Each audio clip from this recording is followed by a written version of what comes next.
No, there's still a little bit left.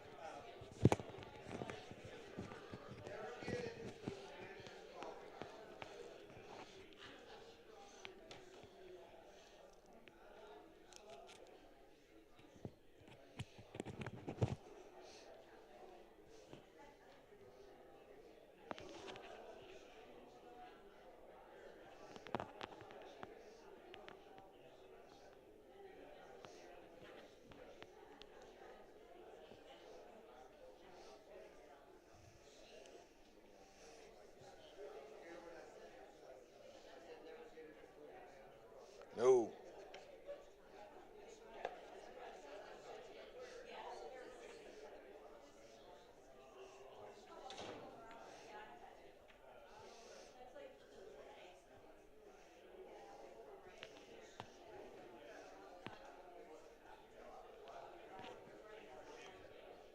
Can you just do a quick prayer before our class?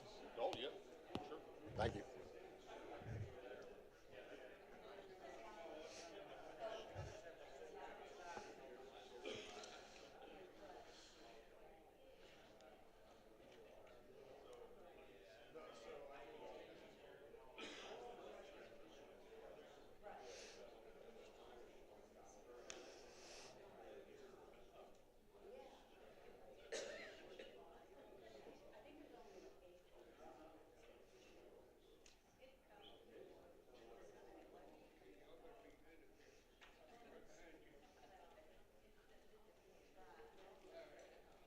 Morning. Before we get started with class, Andy, can you just do a quick prayer for us, please? Dear Heavenly Father, thank you so much for giving us Sunday to gather, for giving us this time and place where we can gather together and look into your word, fellowship one another, and get ready to go and serve you this week. Please bless this events here. Help us to understand your word better, to love you more, and to love each other more. In Christ's name. Thank you. If you would, open up to Acts chapter 17, and we'll deal with Luke's account of Paul's time in Thessalonica this week. Once again, please understand, as Luke writes, Luke is trying to capture the establishment of the New Testament church, especially in Jerusalem, and then he recounts Paul's journeys.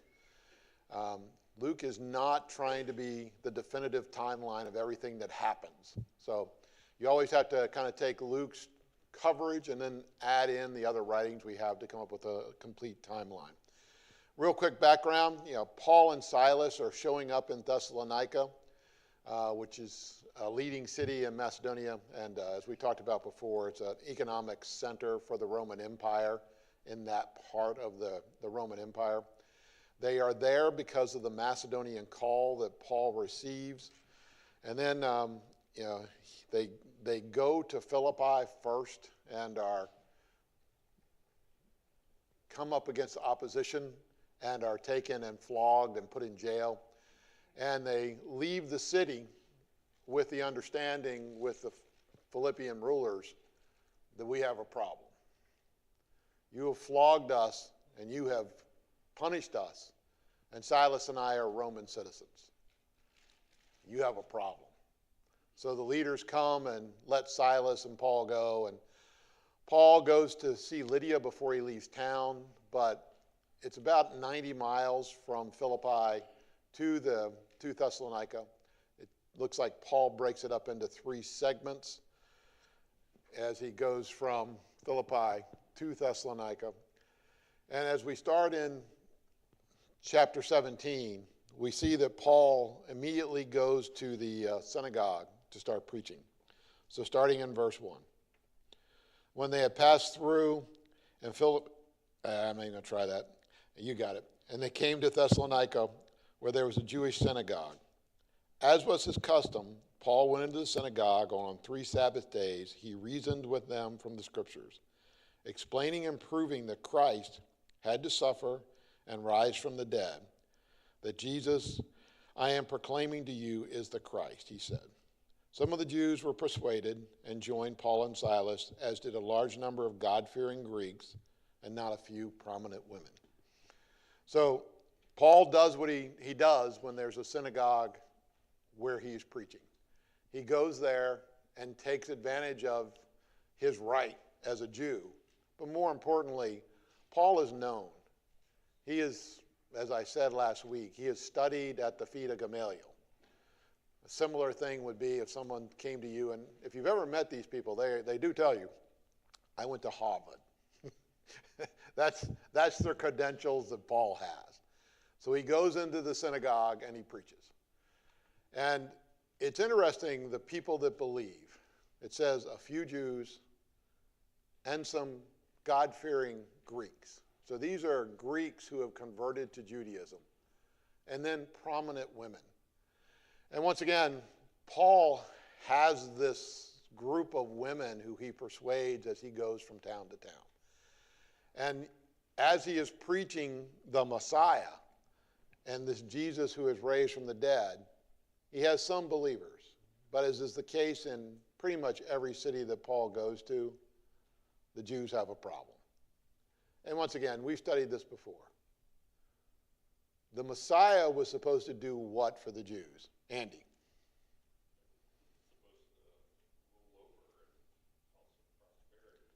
Correct.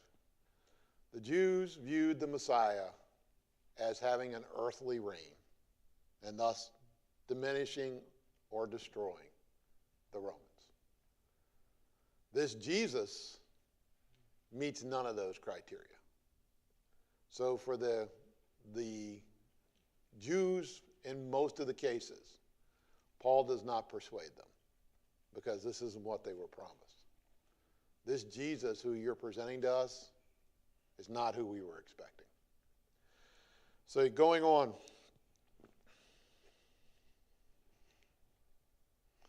And starting again in verse 5. But the Jews were jealous, so they rounded up some bad characters from the marketplace and formed a mob and started a riot in the city. Jim, you had some words last week that I thought captured it much better than the NIV. What were the characters? They were worthless men from the rabble in the marketplace. There you go.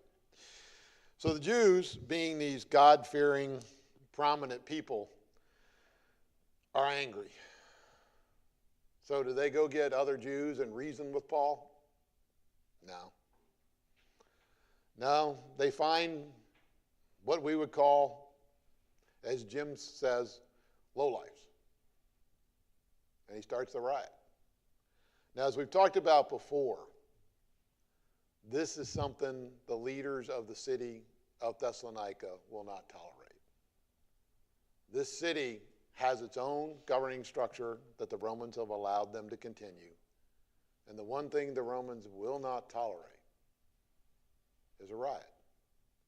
There cannot be in the Roman Empire any civil disobedience.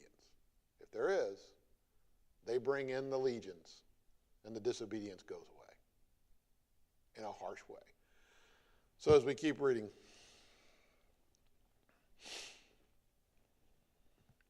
they rushed to Jason's house in search of Paul and Silas in order to bring them out to the crowd. But when they did not find them, they dragged Jason and other brothers before the city officials, shouting, "These men have caused trouble all over the world, have now come here, and Jason has welcomed them into his house. They are defying Caesar's decrees, saying that there is another king, one called Jesus." When they heard this, the crowd and the officials were thrown into turmoil. They made Jason and the others post bond and let them go. So, the Jews being the Jews, first start off by saying, these people who have come here have caused trouble all over the world. Okay. So, yeah, might as well go strong. If you're going to accuse somebody, accuse them. They didn't just cause trouble in Philippi and Thessalonica. They've caused problems all over the world. Okay. They don't stop there, though, because that one really is not going to cause the Romans any problems. Then they say, they are defying Caesar's decree and saying there's another king, one called Jesus. Now, this will cause the Romans a problem.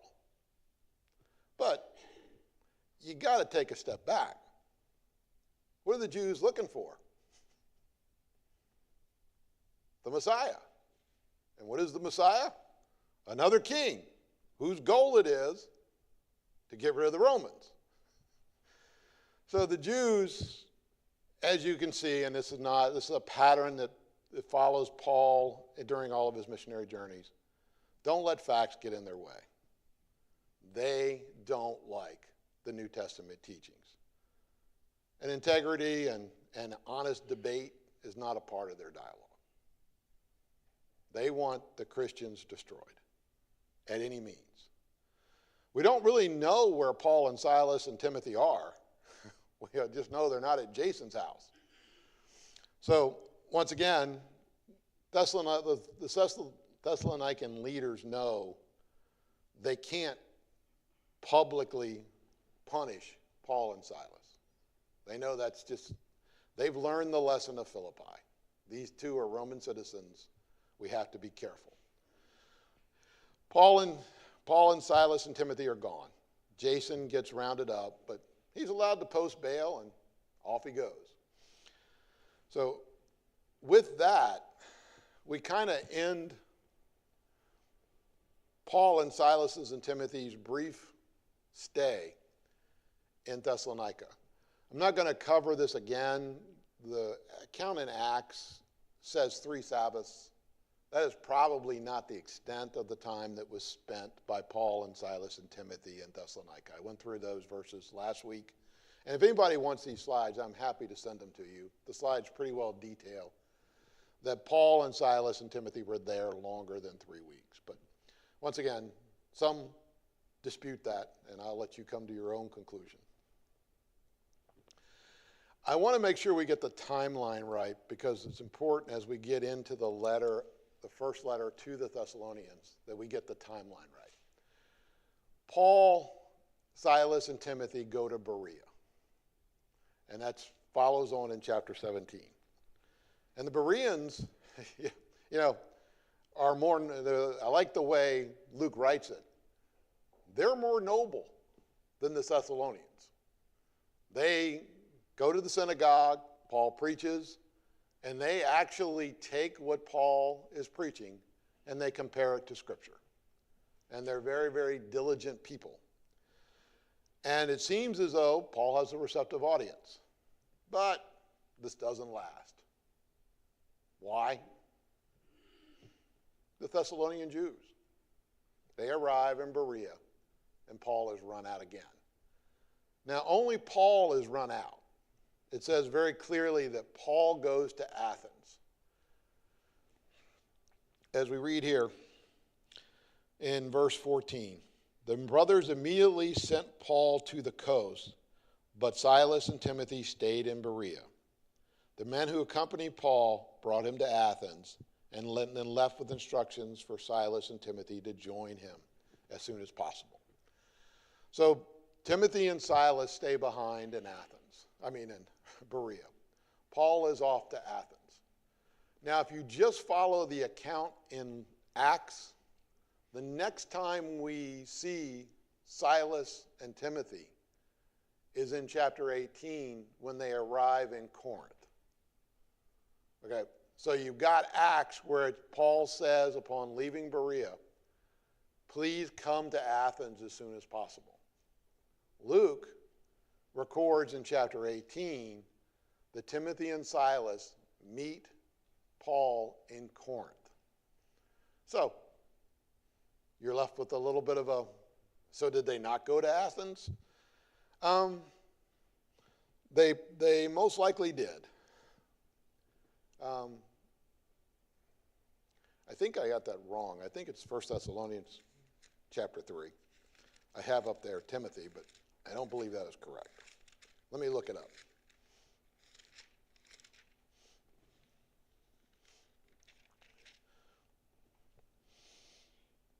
Okay, ignore that. It's 1 Thessalonians 3, starting in verse 1. And this is Paul in the Thessalonian letter writing from Corinth. So when we could stand it no longer, we thought it best to be left by ourselves in Athens. And remember, the writers of this book are Silas, Paul, and Timothy. So when he says us, he's referring to the three of them.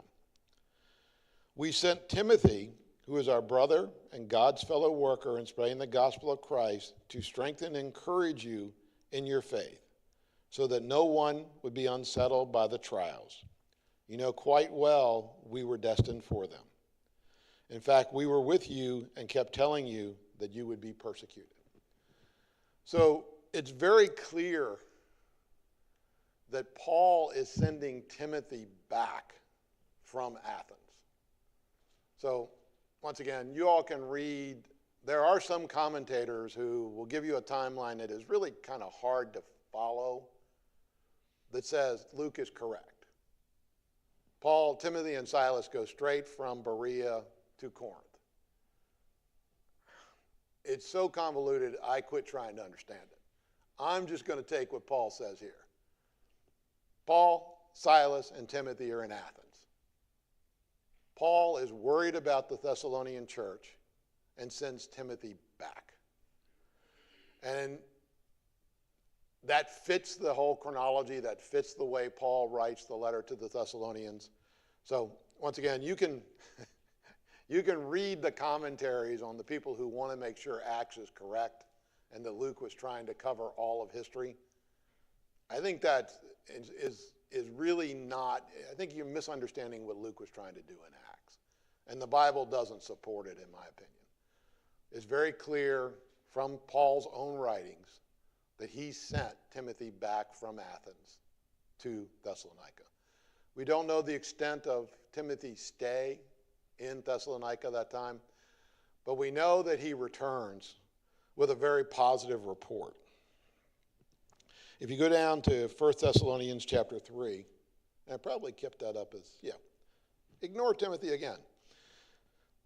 But Timothy has just now come back to us from you and has brought the good news about your faith and your love. He has told us you always have pleasant memories of us and that you long to see us just as we long to see you. So we don't know how long Timothy was in Thessalonica, but he was there for an extended period. And he returns to Paul and Silas in Corinth and has a very positive report about the church in Thessalonica. And so, at the end of the day, we know that that is where Timothy worked for a period of time. And that the church there, despite the persecution they're going through, is thriving. So with that, we also know, and I think, I got to admit, I kind of passed over this. We also know that Timothy goes back to Macedonia. It doesn't say he goes to Thessalonica, but if you understand the history of the Macedonian sphere at that time, when in Acts chapter 19 he says he goes back to Macedonia, Timothy is going back to Thessalonica. That's the base for the operations in that area. And then we know that Timothy and Paul traveled through Macedonia shortly thereafter. So I always think it's important to understand the time frame here. Paul, Silas, and Timothy show up in Macedonia around 50 AD. Timothy goes back either late 50 AD or early 51 AD. And then he then returns on the third missionary journey about 3 or 4 years later. So a period of time has passed. Timothy arrives back with Eurydice and is ministering to that congregation there. And then 1 year later, Paul and Timothy come back through the area. So even though I think, once again, I think it's important because if you just follow kind of what I will call the traditional commentaries, you get the sense that the church in Thessalonica had 3 weeks of Paul's presence and then was pretty much on their own. I think when you take in the whole context of what's written here, Thessalonica has the attention of Paul and his, let's just call them merry band. They are there frequently. Thessalonica is front and center in Paul's thoughts, as are the other churches that he establishes there. But Thessalonica is an established church, which also gets established, for lack of a better word, preaching and counseling from Paul, Silas, and Timothy. So next week, we will actually start reading Thessalonians. Thank you.